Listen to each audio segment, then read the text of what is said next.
बृहस्पति व्रत कथा। प्राचीन समय की बात है। एक बड़ा प्रतापी तथा दानी राजा था। वह प्रत्येक गुरुवार को व्रत रखता और पूजा करता था।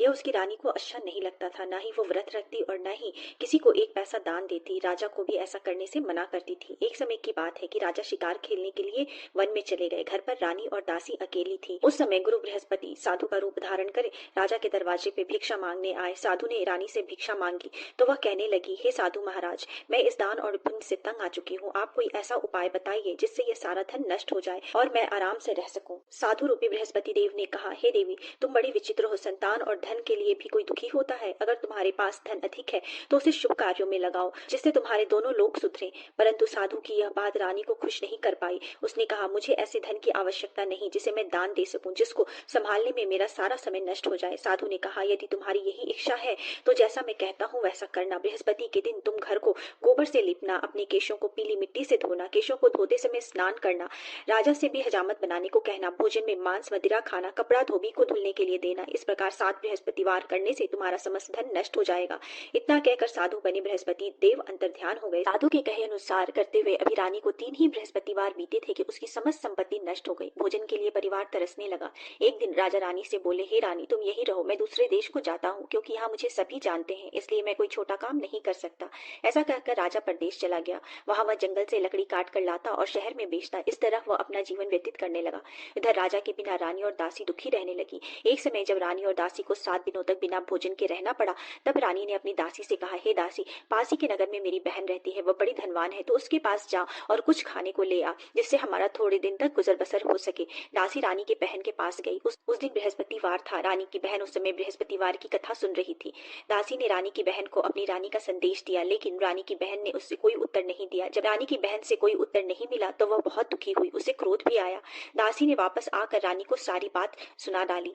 सुनकर रानी ने अपने भाग्य को कोसा। उधर रानी की बहन ने सोचा कि मेरी बहन की दासी आई थी, परंतु मैं उसे कोई उत्तर नहीं दे पाई, उससे वह बहुत दुखी हुई होगी। कथा सुनकर और पूजा समाप्त कर वह अपनी बहन के घर गई और कहने लगी, हे बहन, मैं बृहस्पतिवार का व्रत कर रही थी। तुम्हारी दासी गई थी, परंतु जब तक कथा सुनते हैं तब तक न उठते हैं और न ही बोलते हैं, इसलिए मैं नहीं बोली। कहो दासी क्यों गई थी? रानी बोली, बहन, हमारे घर अनाज नहीं था। ऐसा कहते कहते रानी की आंखें भर आई। उसने दासी समेत भूखे रहने की बात भी अपनी बहन को विस्तार पूर्वक कह सुनाई।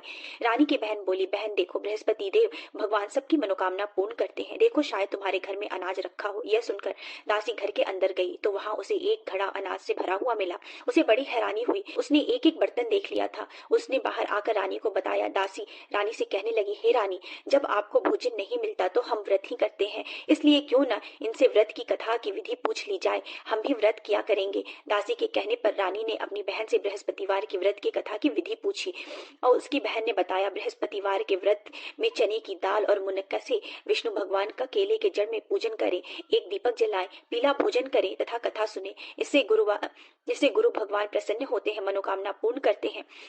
व्रत और पूजन की विधि बताकर रानी की बहन अपने घर को लौट आई।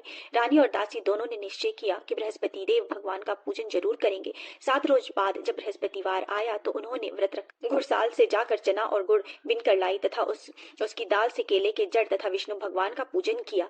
अब पीला भोजन कहाँ से आए? दोनों बड़ी दुखी हुई, परंतु उन्होंने व्रत किया था, इसलिए बृहस्पति देव भगवान प्रसन्न थे। एक साधारण व्यक्ति के रूप में वे 2 थाल में सुंदर पीला भोजन लेकर आए और दासी को देकर बोले, हे दासी, यह भोजन तुम्हारे लिए और तुम्हारी रानी के लिए है, इससे तुम दोनों ग्रहण करना। दासी भोजन पाकर बहुत प्रसन्न हुई। उसने रानी को सारी बात बताई। उसके बाद वे दोनों प्रत्येक बृहस्पतिवार को गुरु भगवान का व्रत करने और पूजन करने लगी। बृहस्पति भगवान की कृपा से उनके पास धन आ गया, परंतु रानी फिर पहले की तरह आलस्य करने लगी। तब दासी बोली, देखो रानी, तुम पहले भी इस प्रकार आलस्य करती थी, तुम्हें धन रखने में कष्ट होता था, इस कारण सभी धन नष्ट हो गया। अब गुरु भगवान की कृपा से धन मिला है तो फिर तुम्हें आलस्य हो गया है। बड़ी मुसीबतों के बाद हमने यह धन पाया है, इसलिए हमें दान पुण्य करना चाहिए। अब तुम भूखे मनुष्यों को भोजन कराओ, प्याऊ लगवाओ, ब्राह्मणों को दान दो, कुआं तालाब बावड़ी आदि का निर्माण कराओ, मंदिर पाठशाला आदि बनवाओ, कुंवारी कन्याओं का विवाह कराओ, अर्थात धन को शुभ कार्यों में खर्च करो, जिससे तुम्हारे कुल का यश बढ़े तथा स्वर्ग प्राप्त प्राप्त हो और पितर प्रसन्न हो। दासी की बात सुनकर रानी शुभ कार्य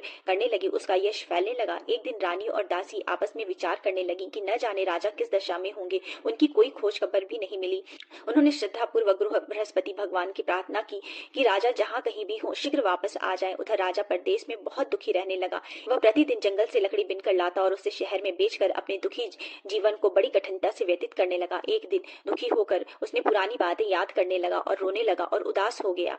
उस समय राजा के पास बृहस्पति देव साधु का वेश में आकर बोले, हे लकड़हारे, तुम इस सुनसान जंगल में किस चिंता में बैठे हो, मुझे बताओ। यह सुनकर राजा के नेत्रों में जल भर आया। साधु की वंदना कर राजा ने अपनी संपूर्ण कहानी कह सुनाई।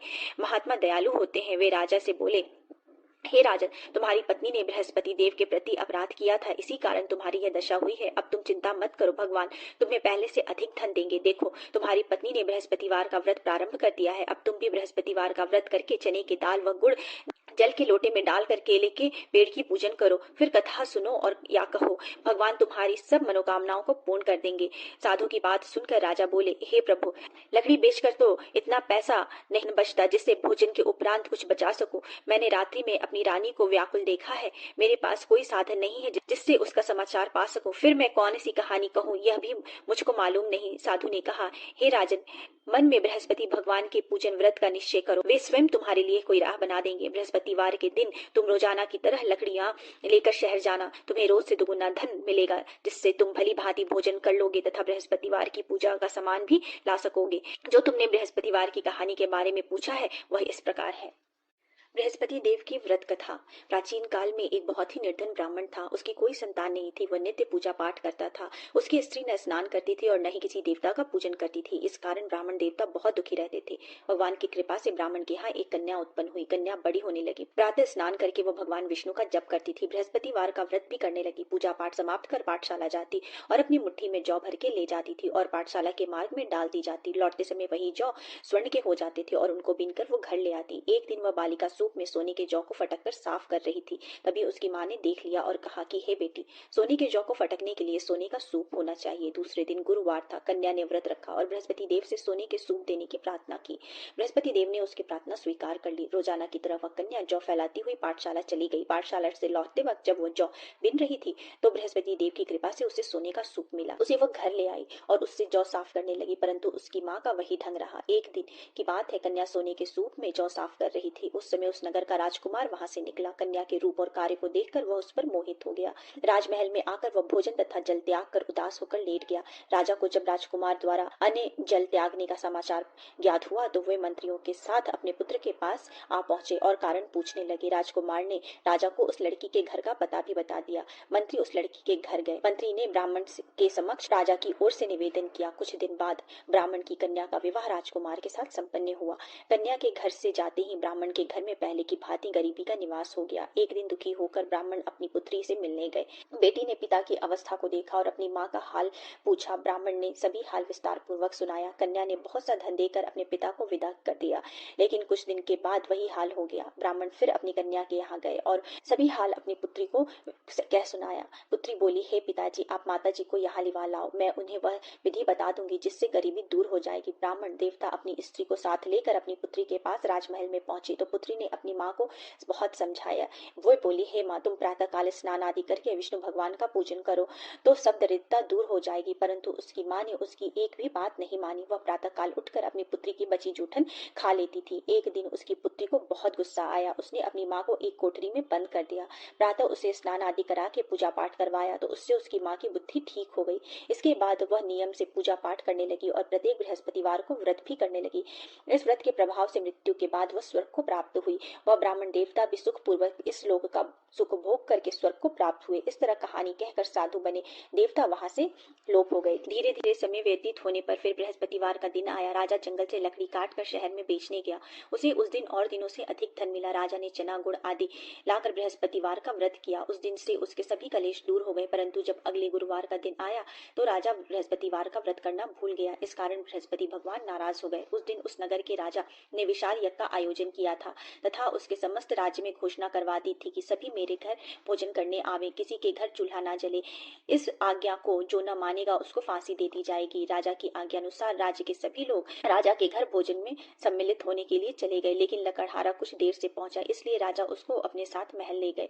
जब राजा लकड़हारे को भोजन करा रहे थे तो रानी की दृष्टि उस खूंटी पर पड़ी जहां पर उसका हार लटका हुआ था। उसे हार खूंटी पर लटका हुआ दिखाई नहीं दिया। रानी को निश्चय हो गया कि मेरा यह हार लकड़हारे ने चुराया है। उसी समय सैनिक बुलवाकर उसको जेल में डलवा दिया। लकड़हारा जेल में विचार करने लगा कि न जाने कौन से पूर्व जन्म के कर्म से मुझे यह दुख प्राप्त हुआ है, और जंगल में मिले साधु को याद करने लगा। तत्काल बृहस्पति देव साधु के रूप में प्रकट हो गए और कहने लगे, अरे मूर्ख, तूने बृहस्पति देवता की कथा नहीं की, इसी कारण तुझे यह दुख प्राप्त हुआ है। अब चिंता मत कर, बृहस्पतिवार के दिन जेल खाने के दरवाजे पर तुझे 4 पैसे पड़े मिलेंगे, उससे तू बृहस्पतिवार की पूजा करना, तेरे सभी कष्ट दूर हो जाएंगे। अगले बृहस्पतिवार को उसे जेल के दरवाजे पर 4 पैसे पड़े मिले। राजा ने पूजा का सामान मंगवाकर कथा कही और प्रसाद बांटा। उसी रात्रि में बृहस्पति देव ने उस नगर के राजा को स्वप्न में कहा, हे राजा, तूने जिसे जेल में बंद किया है उसे कल छोड़ देना, वह निर्दोष है। राजा प्रातः काल उठा और खूंटी पर हार टंगा देखकर लकड़हारे को बुलाकर क्षमा मांगी तथा राजा के योग्य सुंदर वस्त्र आभूषण भेंट कर उसे विदा किया। गुरुदेव की आज्ञा अनुसार राजा अपने नगर को चला गया। राजा जब नगर के निकट पहुंचा तो उसे बड़ा ही आश्चर्य हुआ। नगर में पहले से अधिक बाग, तालाब और कुएं तथा बहुत सी धर्मशालाएं, मंदिर आदि बने हुए थे। राजा ने पूछा कि यह किसका बाग और धर्मशाला है। तब नगर के सब लोग कहने लगे, यह सब रानी और दासी द्वारा बनवाया गया है। राजा को आश्चर्य हुआ और गुस्सा भी आया कि उसकी अनुपस्थिति में रानी के पास इतना धन कहाँ से आया। जब रानी ने यह खबर सुनी कि राजा आ रहे हैं तो उसे अपनी दासी से कहा, हे दासी, देख राजा हमको कितनी बुरी हालत में छोड़ के गए थे, वो हमारी ऐसी हालत देख कर लौट न जाए, इसलिए तू दरवाजे पर खड़ी हो जा। रानी की आज्ञा अनुसार दासी दरवाजे पर खड़ी हो गई और जब राजा आए तो उन्हें अपने साथ महल में लिवा लाई।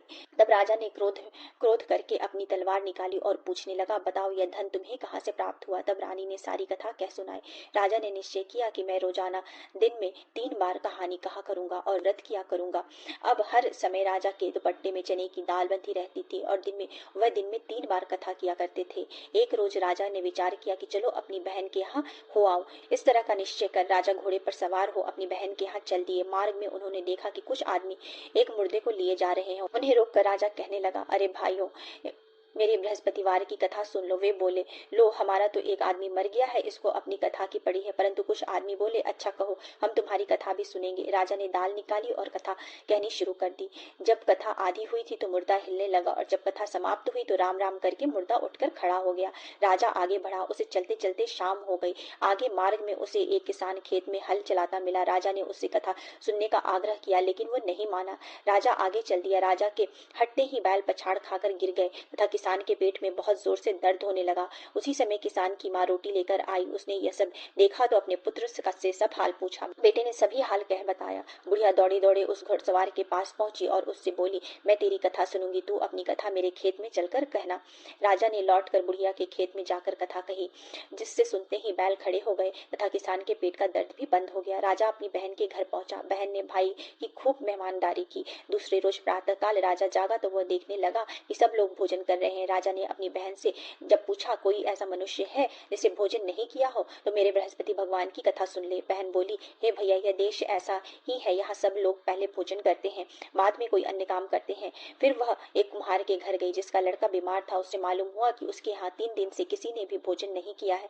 रानी ने अपने भाई की कथा सुनने के लिए कुम्हार को कहा। वह तैयार हो गया। राजा ने जाकर बृहस्पतिवार की कथा कही जिससे सुनकर उसका लड़का ठीक हो गया। अब तो राजा की प्रशंसा होने लगी। एक दिन राजा ने अपनी बहन से कहा, हे बहन, मैं अब अपने घर को जाऊंगा, तुम भी तैयार हो जाओ। राजा की बहन ने अपनी सास से अपने भाई के घर जाने की आज्ञा मांगी। सास बोली, हाँ चली जा, मगर अपने लड़के को मत ले जाना क्योंकि तेरा भाई के कोई संतान नहीं है। बहन ने अपने भाई से कहा, हे भैया, मैं तो चलूंगी परंतु बालक नहीं जाएगा। अपने बहन को भी छोड़कर दुखी मन से राजा अपने नगर को वापस लौट आया। राजा ने अपनी रानी से सारी कथा कह सुनाई। बिना भोजन किए वह शैया पर लेट गया। रानी बोली, हे प्रभु, बृहस्पति देव ने हमें सब कुछ दिया है, वे हमें संतान भी अवश्य देंगे। उसी रात बृहस्पति देव ने राजा को स्वप्न में कहा, हे राजा, उठ, सभी सोच त्याग दे, तेरी रानी गर्भवती है। राजा ने यह जानकर बड़ी खुशी हुई। 9वें महीने रानी के गर्भ से एक सुंदर पुत्र पैदा हुआ। तब राजा ने बोला, हे रानी, स्त्री बिना भोजन के रह सकती है परंतु बिना कहे नहीं रह सकती। जब मेरी बहन आए तो तुम उससे कुछ मत कहना। रानी ने हाँ कर दी। जब राजा की बहन ने यह शुभ समाचार सुना तो वह बहुत